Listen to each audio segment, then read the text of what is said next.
Drug maker Mylan has been under heavy fire for its soaring price hikes for EpiPens, the life-saving necessity for those with serious allergic reactions. Its price has skyrocketed to as much as $600 for a set of 2.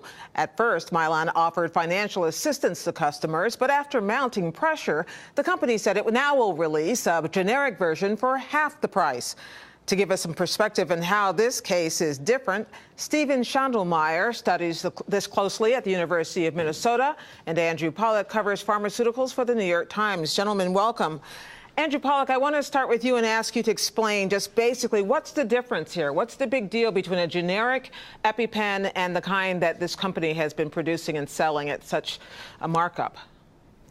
Well, it's actually quite a bit confusing. The products are exactly the same. It's the same product. However, they are calling one version now a generic. It will have a different package on it. It won't say EpiPen. And they will be selling it for half the list price of the branded product. How's that happened? Has that ever happened before? Well, pharmaceutical companies, brand name pharmaceutical companies, often do introduce their own generic version of their own drug. It's called an authorized generic. This is done once an outside generic company comes into the market. This allows them to keep some of the sales rather than having all their sales being lost to the outside generic company. What is unusual here is that Mylan does not have an immediate generic competitor for the EpiPen. So they're basically competing against public relations at this point. Schondelmeyer, how did a product that cost as little as $100 in 2007 rise to $600 today? Well, it did that because the marketplace does not have any regulation, either government regulation or market regulation that holds that down. And in fact, this product at a self-insured employer I work with, it cost them $100 for this product in 2011, and today it's costing them $730. That dramatic increase just isn't seen, and now they're calling it a generic in name, but it's not a generic, meaning an independent economic decision maker choosing to compete with the price of the brand name. So we won't see this behave like a normal generic in the market either. And even if it's half the price, it'll be still around $300, which is still more than it was just a short time ago, right? Sure, it's more than $200 than it was not too long ago. This is sort of like if your child happens to get kidnapped and the kidnappers call you and say, we'll cut the ransom in half, so you're going to save half of the money. I'm not sure you'd call that a savings. Andrew Pollack, how did this suddenly get so much attention? It feels like we weren't talking about this at all a couple of weeks ago, and the numbers were just as high then. Yes, I think it's partly the back-to-school season is the peak buying season for these products.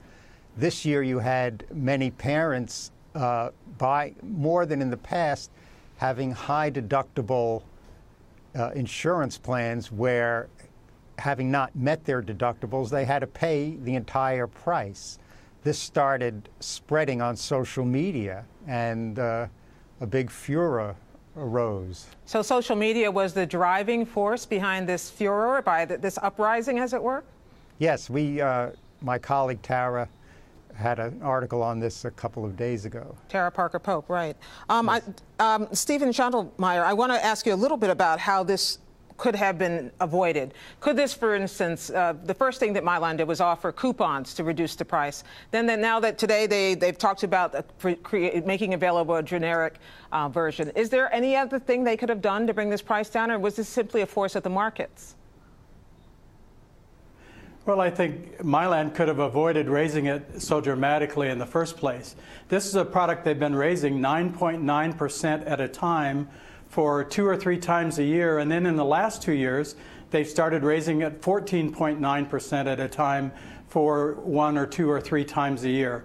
The marketplace isn't going up that rapidly in terms of inflation, and most people and their resources don't go up that much. And then they come back and say, well, this is covered by insurance, so what are people worried about?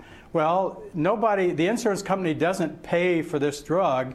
The insurance company bills somebody for the drug and pays pharmacies for it, but the insurance company just processes transactions. So premiums for insurance are an out-of-pocket cost also, and they seem to have ignored that. Well, you mentioned the insurance companies and the high deductibles, Andrew Pollack. You mentioned it as well.